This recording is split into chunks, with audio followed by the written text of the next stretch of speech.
Hey everyone, so this is where we stand. We're about to start doing the fun stuff. So I was originally going to post a video of the design and use and making of an injector decapper, but I decided not to. I may include some of that in this video, but for the most part this is going to be where we start to do the fun stuff. So I'm gonna show you where we're at right now. I've removed the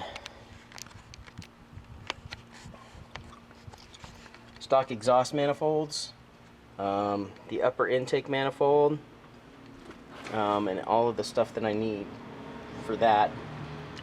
I'm going to remove all the rest of those.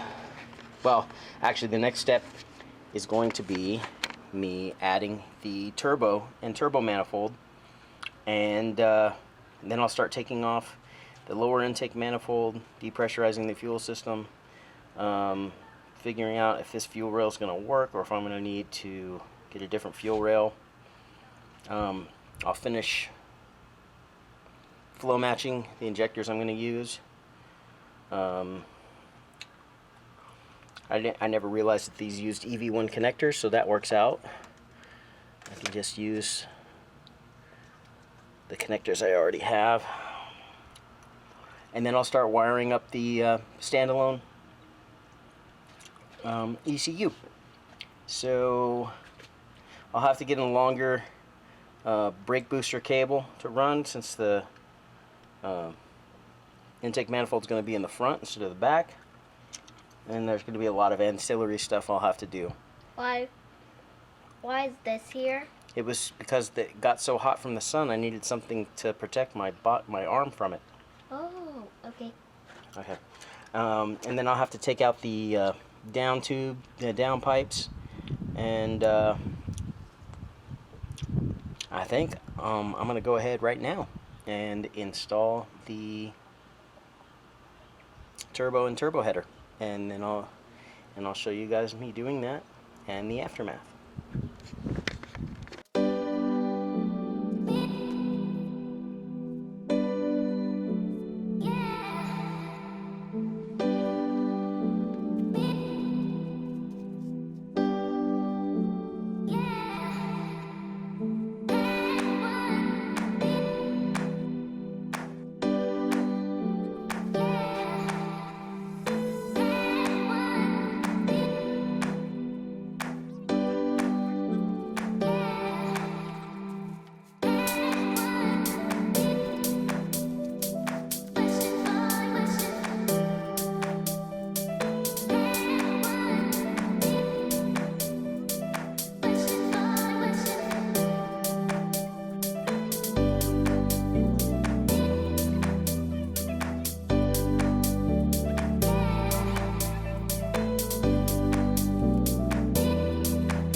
Okay, so I didn't get the bottom bolts in on the exhaust manifold. So I'm gonna wait because the downpipes are kind of in the way. So I'm gonna wait till tomorrow. Tomorrow morning I'll jack up the car and I'll pull out the downpipe, and it'll be easier to get it probably even from the bottom of the car once I jack it up. So to show you how it's looking right now,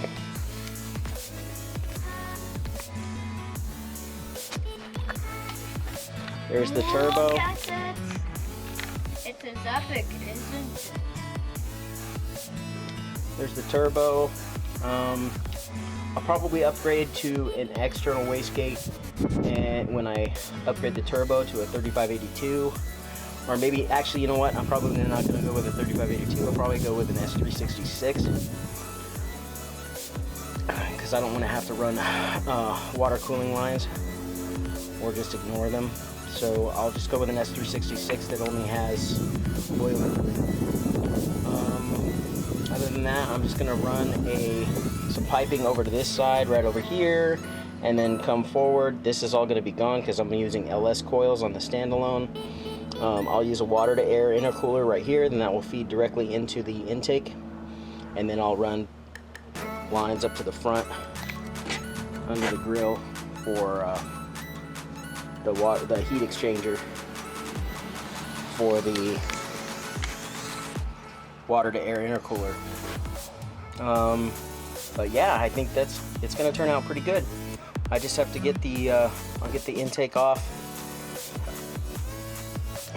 get the new intake on tomorrow when after I jack up the car and finish the stuff with the exhaust manifold and the turbo exhaust manifold, and relocate the battery probably. I don't know. I may not have to since I'm using a water to air intercooler instead of trying to.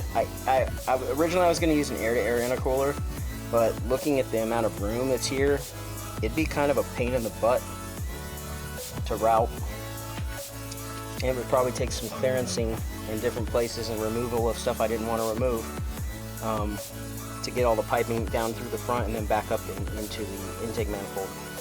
So I decided it'd be easier to just go with an air-water intercooler and leave everything up here, and then just use some 3/4 inch water hose to feed to the intercooler instead of having to run 2.5 to 3 inch piping for an air-to-air. So that's where we stand right now. I'll probably just make these some smaller videos, smaller, quicker videos instead of one big one. And so this will be the first video for this part of the project, and then I'll do another one tomorrow for the finishing up and the intake manifold. Then I'll probably do another one for all the ancillary stuff, getting vacuum lines routed and blocked off and out of the way. I'll hook up the catch can, and then I'll do a separate video for wiring and configuring the standalone for first start. So that's it for now.